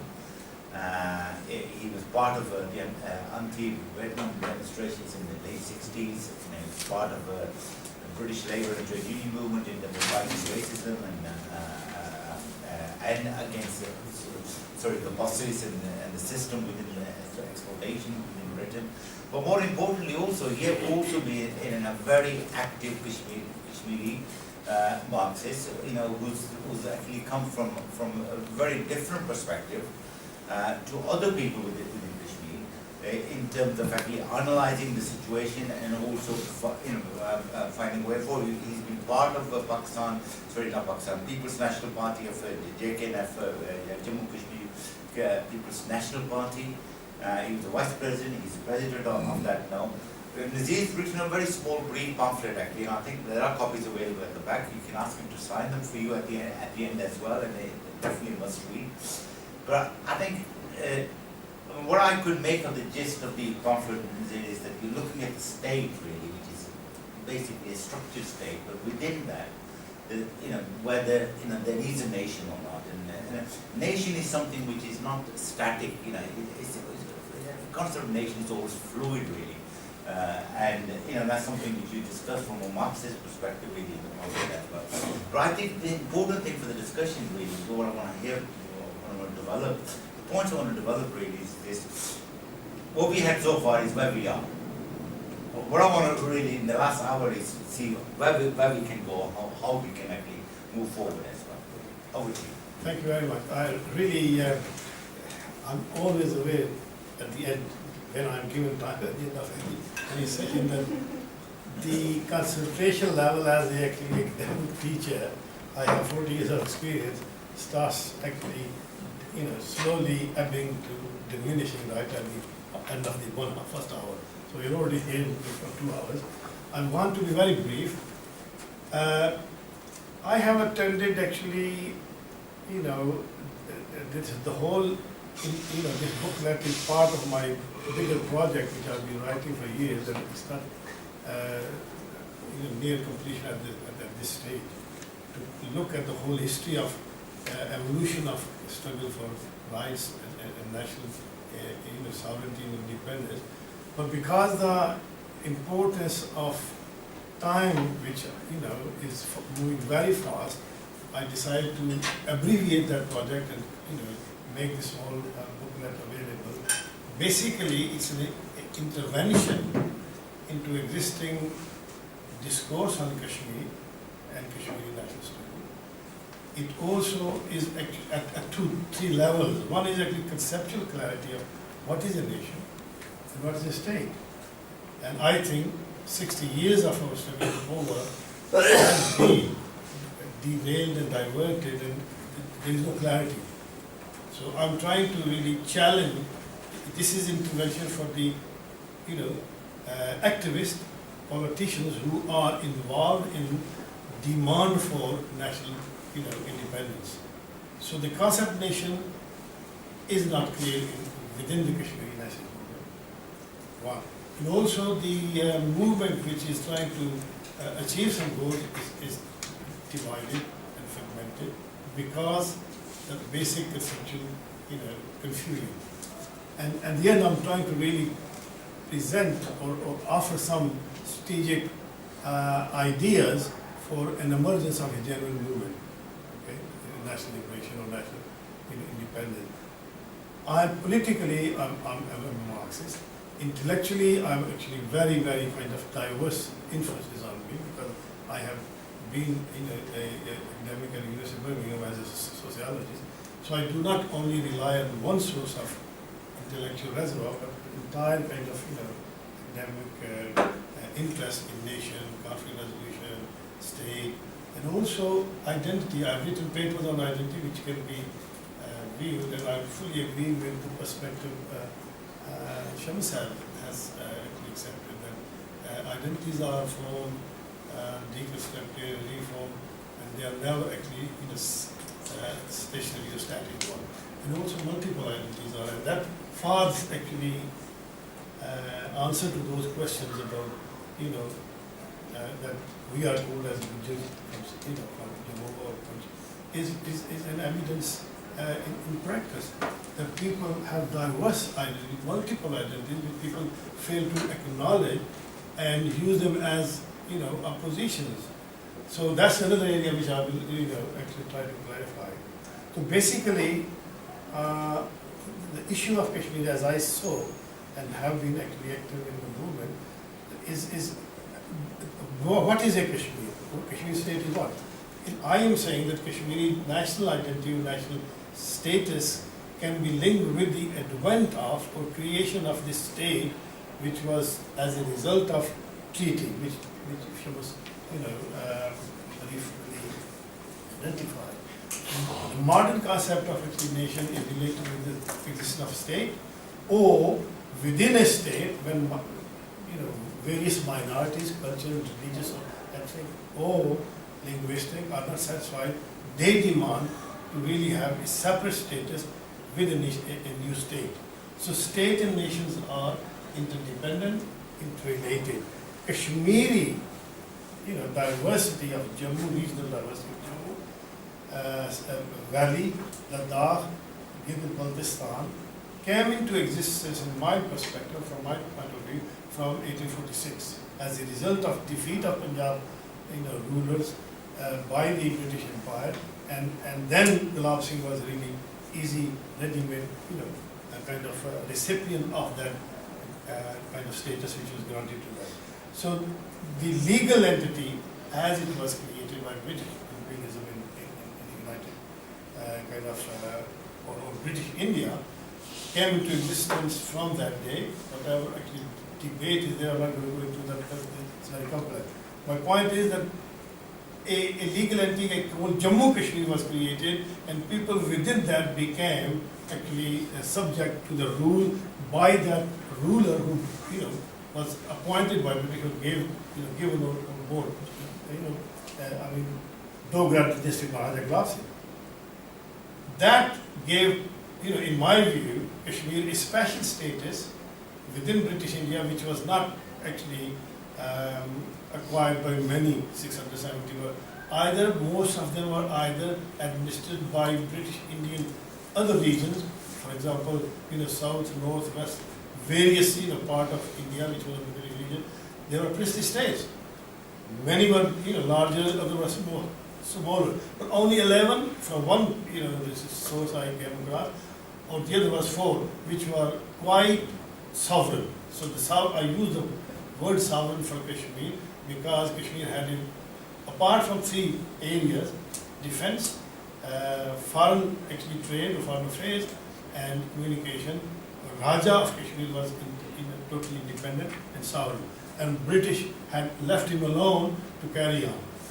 Within this status, there was, because a international organization which was the League of Nations. League of Nations also accepted the British administration within in continent of India and the status of princely state. So these legal points are very important to understand that Kashmir was very separate situation, or had a very separate status even under British imperial rule there.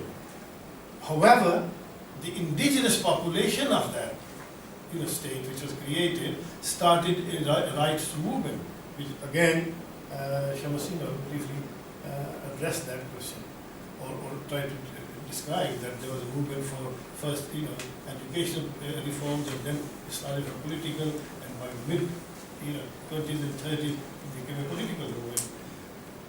First, actually, the distinction which I try to draw is that how a national identity was becoming to exist before was Raja conceding, the Dogra Raja, ruler of Kashmir, conceding the popular demand by granting them a status which is actually distinct from subject to citizen. That is very important for a nation to have those rights which are granted by law as citizen, and also responsibilities. So 1927, the 27 state subject status was 1927. The struggle of Kashmiri to have actually political rights, social economic rights, starting from 1905, culminated into 1926. Raja granted them a special status. Why? Because Raja was employing people from other part of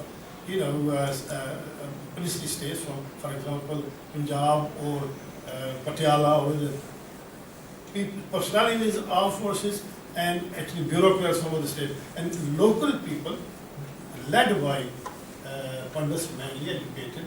They started demanding that we need to really have our own rights and stop bringing people from outside. The point is that awareness of people in Kashmir and demand for right gave them a status of not as subject but citizen. And that's the distinction which I draw, in the book, that nation and state are correlated or interdependent, and the people who start the movement in a nation, they really need to be considered as becoming a nation. So nations are not given, they are constructed. There's a process, and that process started in 30s when first political organization was formed, Muslim Conference, all Muslim Conference. Immediately it was change into national conference within a year, and I don't want to go to that extent. Because the essence or the conceptual or ideological basis of that national movement was that we are diverse people, religiously, culturally, ethnically, geographically, regionally.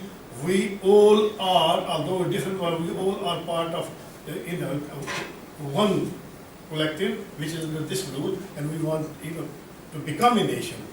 So that actually movement was secular in its character. That movement was inclusive, bringing all different ethnicities and religious and linguistic identities. But it was changed later on. When all Muslim Conference was converted international, it was then returned to Muslim Conference because there was a movement in India for a national movement which Congress was divided in two, based on two-nation ideology. So actually one of the important point is that this original movement, which was inclusive in its character as secular, which incorporates every different kind of identity together, was divided because there was a division in the national movement in the mainland, and that created the basis for future development of the division of state into two parts. At the eve of partition, however, both Muslim Conference, which were revived again, and National Conference had two demands. There were two different demands. Muslim Conference wanted to actually convert the monarchy into a constitutional monarchy. They didn't want Raja to go away. They wanted to really Raja stay as a symbolic ruler of the state, but more democratic setup, for the majority of people. And as an independent, separate, existence, they both wanted. National Conference and Muslim Conference were in favor of independence of Jammu Kashmir states from rest of the part of India or Pakistan. And National Conference wanted Raja to actually abdicate and create a kind of republic. The vein of nationalist movement in India from united to two separate, actually Muslim and Congress, Muslim League and Congress affected the nature of struggle in Valley of Kashmir, or not in Valley, the entire state of Jammu and Kashmir. After partition, it got more polarized. I don't want to actually dwell on what was the nature of that movement which tried to liberate Kashmir. 4th October is celebrated as a kind of independent day for existence of independent, creation of independent state. It's a disputed really day. We have as a nationalist movement, and I'm part of that kind of progressive and left kind of section of our Kashmir struggle, which have said, okay, let's have 4 October as a a date for creation of independent Kashmir from India. But even that 4th October was backed, supported, and supplied by Pakistan through ex-army personnel from various regions of Kashmir, and also support from. There is a latest book from Tariq Ali, a small one, has given a very detailed that how it happened. Also, the disputed issue of who sent invaders in Kashmir from northwest frontier, whether Qaid-e-Azam was away or it was just part of Pakistani elite, also disputed. I'm saying that really it was Pakistan establishment which wanted to. Anyway, question is that this national question in Kashmir is still confused, although the nationalist movement is trying to really liberate the whole Kashmir from both India and Pakistan, but it's not clear. The people working in POK, which we call Pakistan occupied territories, including Gilgit-Baltistan, Muzaffarnagar, have never in majority addressed the issue of Pakistan control in that area. Pakistan actually dwelt on the Act 74, which is the main instrument of governance inside Pakistan occupied territory, is a basically instrument of actually control and colonization. People in Azad Kashmir, so-called Azad Kashmir, Gilgit-Baltistan have got even status of a region or Suba, as they call it. Local authority. The Act 74 does not give any actually powers to administration inside Azad Kashmir. Okay, Gilgit-Baltistan, what they did with Gilgit-Baltistan was repeated the treatment which British Empire gave to these people through Raja. They had leased for 100 years. Pakistan is the same, getting those. So one of the perception which Fahd has mentioned inside Kashmir is very misplaced, that people are still battered insofar. There is no political right. You cannot even actually, there is no legislature structure in Azad Kashmir. At least you, under Indian occupation, in Indian occupied Kashmir, there was a indigenous legislative assembly created, a legislation was, a constitution, sorry. Constitutional assembly was formed, a constitution was created, and under that constitution, arrangement was made to ratify Raja's, actually, treaty of accession. That's the legal point of bringing. In Pakistan, there is no constituent assembly. There is no constitution made by, and both United Nations regulations and in Indian or Pakistani actually constitution themselves do not permit any direct intervention in these areas. India tried to go, stealthily underneath and got this constitutional assembly in state under their control, and they passed this constitution to ratify Raja's treaty. But that is only temporarily. If you remember, people are aware, United Nations challenged that, because under United Nations, no part of Kashmir can decide any future, either accession or independence, without plebiscite, which has to be achieved after removal of armed forces. This brings us to the question of what is the status of Kashmir in the United Nations. I have raised the challenge that in United Nations, it's not a question of national sovereignty. It's not a question of Kashmir's national right of self-determination. It is a question of geopolitical interest of India and Pakistan to really allow people to follow the agenda of Mountbatten's recommendation, that once situation is normalized, when bulk of actually armed forces are removed from the territory, then Kashmiri should be allowed to decide to accede to India or Pakistan. So it's not a national question in the United Nations because there was no representation by Kashmiris themselves. Although I have said that one resolution on Kashmir does actually allow people to openly and freely, use their self-determination, right of self-determination.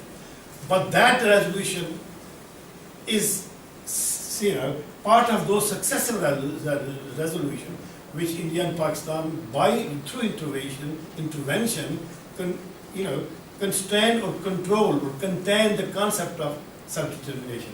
Self-determination in Kashmir's context in the United Nations is not a right to declare your independence or actually reunification of a whole state as an independent people, but it is to decide whether you want to stay with India or Pakistan. Although it could be used if nationalist movement was led by not donkeys but real lions, then they could have used this very kind of open and disputed resolution. The self-determination has no constraints. Self-determination, I tried to explain, is granted in international law and political theory and political movements in two senses. One, as actually people living within a state have right to declare that they are not happy and they want to secede, get out of the state and want to form their own nation and state. That's one internationally accepted, meaning of self-determination. The other is the people who have been colonized, they will have actually right to declare that they want to actually become independent. So I'm saying that nationalist movement has been anchoring on wrong actually, tree. They have failed to address the issue of nationhood. There is no nation. There are nations which are cultural, ethnic, religious, linguistic, regional entities or identities. They do not become nation by itself. They are constructed, brought together by national movement. So nation do not precede, nation do not precede national movement. It succeeds national movement. National movement, bring diversity of people together. And there was a chance under that, first movement which started in national conference, which could have carried on. It failed because intervention from both India and Pakistan, and Kashmiri themselves have submitted to that, hegemony of India and Pakistan and agenda of Kashmir. The way forward, I have suggested that there is no way Kashmiri can actually get this, resolved by through United Nations, because they're asking wrong people. They're asking India and Pakistan to give them this chance.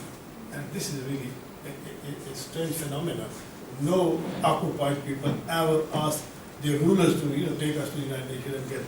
They have to. So I'm saying that people have to. It's a paradigm shift which I'm actually asking the national movement to. You need to become, because I've dealt with that, how, for example, this Hurriyat was created. Hurriyat has no agenda of its own, it has no political program, it has no actually united ideology. It was created by a proxy war-mongering general in Pakistan.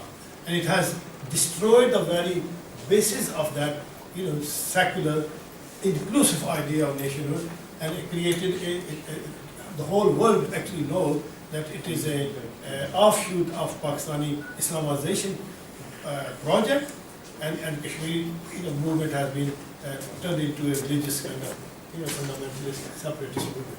So you need to really address, Kashmiri nationalists have to need to address, they need to form a united patriotic front, which has to be independent ideologically, politically, financially, and start a peaceful struggle to bring all people together from different regions. They have to go. I said that get out of your bunker from Srinagar or Islamabad, Jafrabad, go to Ladakh.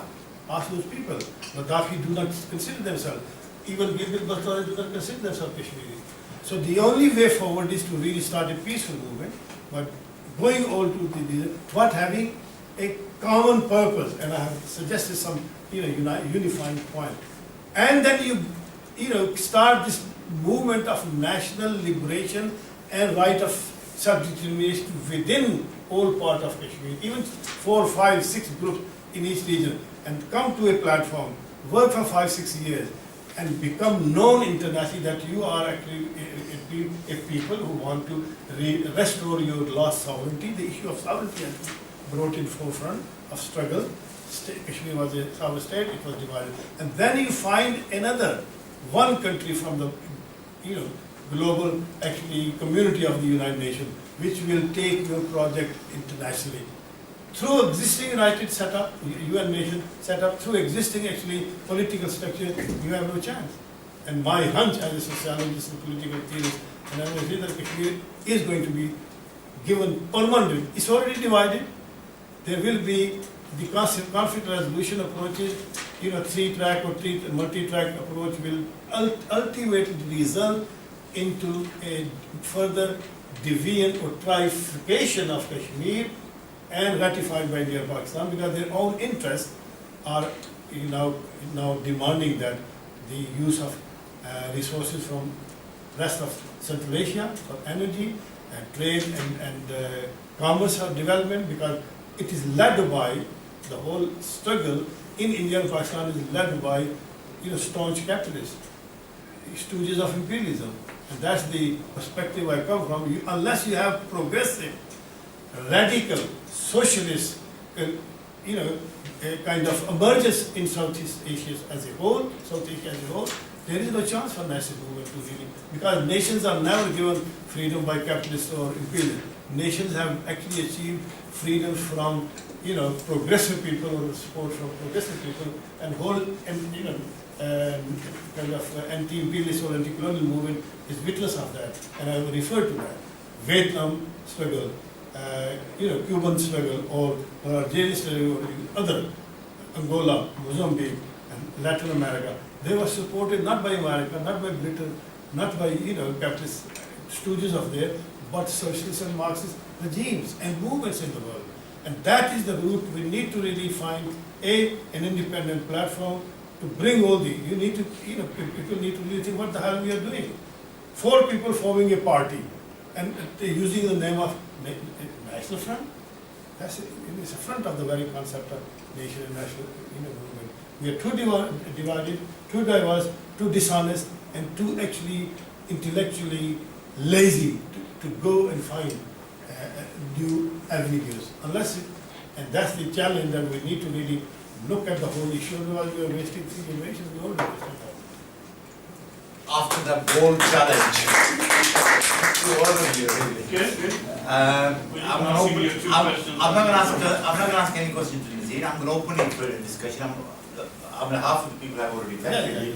So we will continue this discussion for the next 10 to 15, That's 20 my minutes, right? faith every time. But before anyone else leaves, right, there was an entrance fee, £3, I think, for this discussion. So, people, I'm asking people who have voted, they can please make a voluntary contribution. So we can pay for the,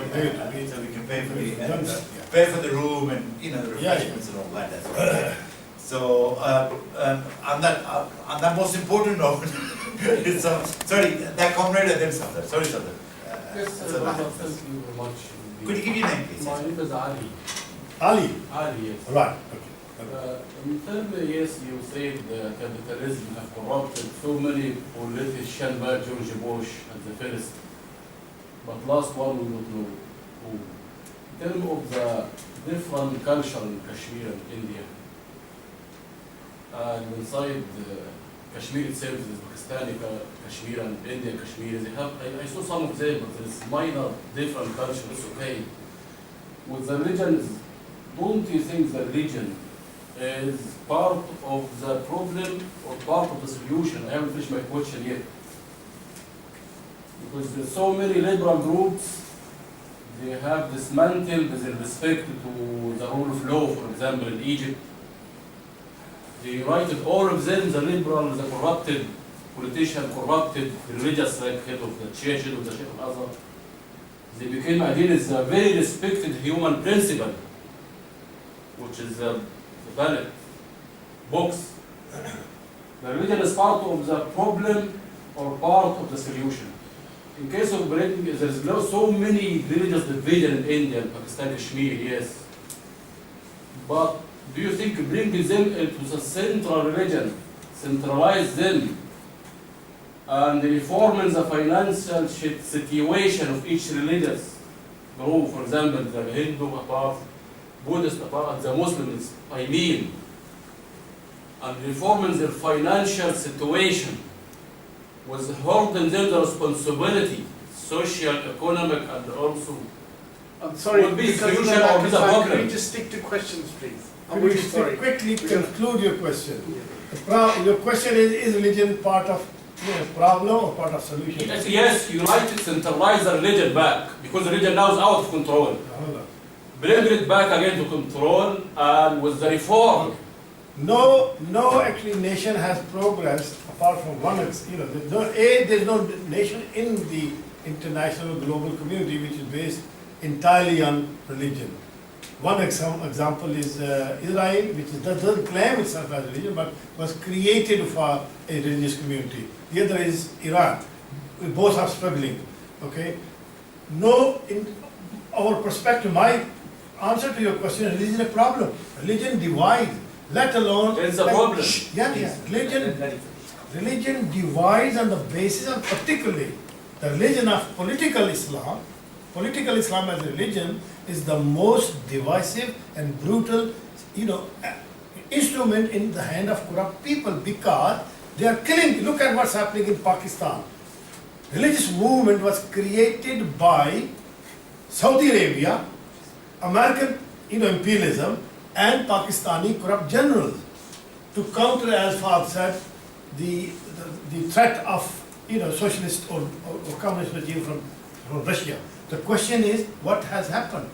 That religious movement or Islamization process in Pakistan is most brutal form of fascism. But Mr. Speaker, please don't give me a wrong answer. I ask you about centralized religion. You tell me Iran religion, Iran or Persian culture was partial religion. It's called Shia.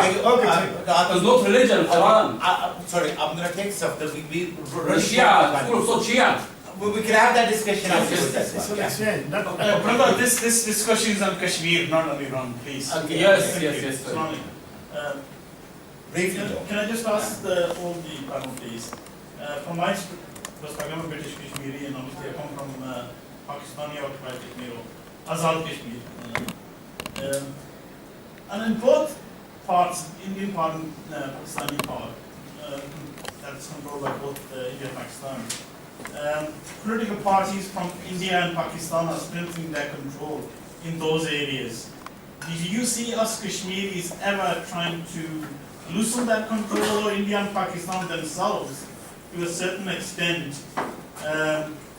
giving Kashmiris limited autonomy or some sort of self-determination, or they're going to convert into Greater India or Greater Pakistan? Because Pakistan's talking about the 5th province, and obviously the BJP government's just won the parliamentary elections. They're also going to take part in local elections. And the same is happening in the Pakistani occupied Kashmir. Pakistan People's Party and PMLN. Both India and Pakistan post-partition have violated the term of agreement in the United Nations vis-a-vis these two areas. They have no legal basis, no legal